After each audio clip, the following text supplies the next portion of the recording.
Hey guys, this is Will here. Hey, wanted to talk this morning about charging systems, whether you have a fixed orifice or a fixed metering device or a thermal expansion valve or electronic expansion valve. Those are the three basic types of methods used today for refrigerant flashing or metering devices. So a lot of times guys get confused, surprisingly, whether to use superheat or subcooling when charging with a TXV, or whether to use superheat or subcooling when charging with an orifice. Remember that if we're there for a troubleshooting purpose, we want to know both superheat and subcooling. It tells us where the refrigerant is located in the system. So for example, let's say that we have high subcooling. Well, at that point we know that we're flooding our condensing unit. We know that in our condenser, if we have high subcooling, we know that we have too much refrigerant in our condenser. And we know that if we have high superheat, we know that we are starving our evaporator.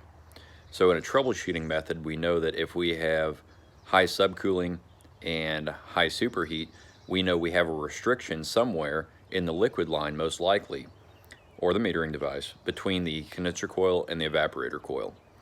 If we look and try to take a temperature drop across, let's say, components like filter dryer, king valves, sight glasses, restrictions, kinks, braze joints, any device that we might have in the liquid line, that will most likely tell us what's going on. Let's say that that doesn't work and we suspect we have a dead circuit in our evaporator coil or a capillary tube or something like that.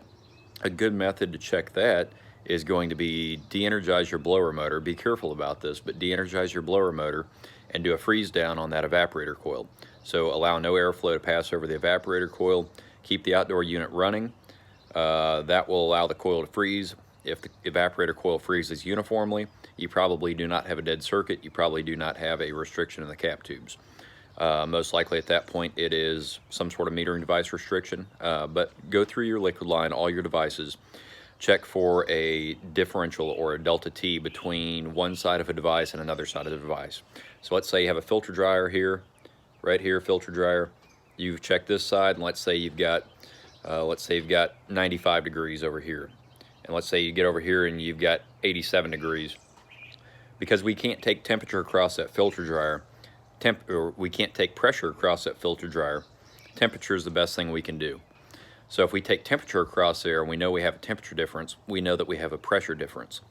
Therefore we know we have a restriction there. So keep that in mind. But if we're there only for charging purposes, it is subcooling for thermal expansion valves and electronic expansion valves, and superheat is how we charge fixed metering devices. Now, if we're trying to charge a piston system, we need to know the return air wet bulb. The return air wet bulb of the house is vitally important for charging to a method of superheat. Superheat measurements, we need to know a recommended or desired superheat measurement.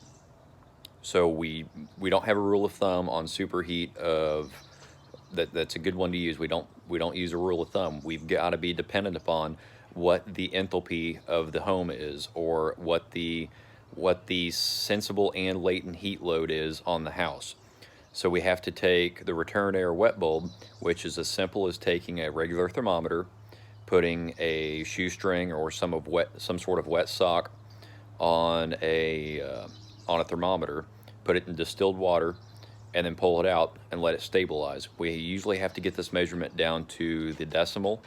So anyway, we've got to know return air wet bulb in order to know what our recommended superheat should be. So definitely, if we're trying to charge a system, we need to know that. I'd say over half the time, people do not know the return air wet bulb when they call and they're working on a metering device, such like a fixed orifice, and they want to know what the recommended superheat is, or they ask me if their superheat's good, and there's no way for me to tell you whether or not superheat is good if you don't have the indoor return air wet bulb. So hope this helps out a little bit, guys. Remember, subcooling, we need saturation temperature or pressure, and we can use a PT chart to find saturation. and we need to know liquid line temperature. And superheat, we need to know suction line temperature and pressure or saturation, and we can subtract the two to come up with a superheat calculation. So thanks for watching, guys. Hope you have a great day.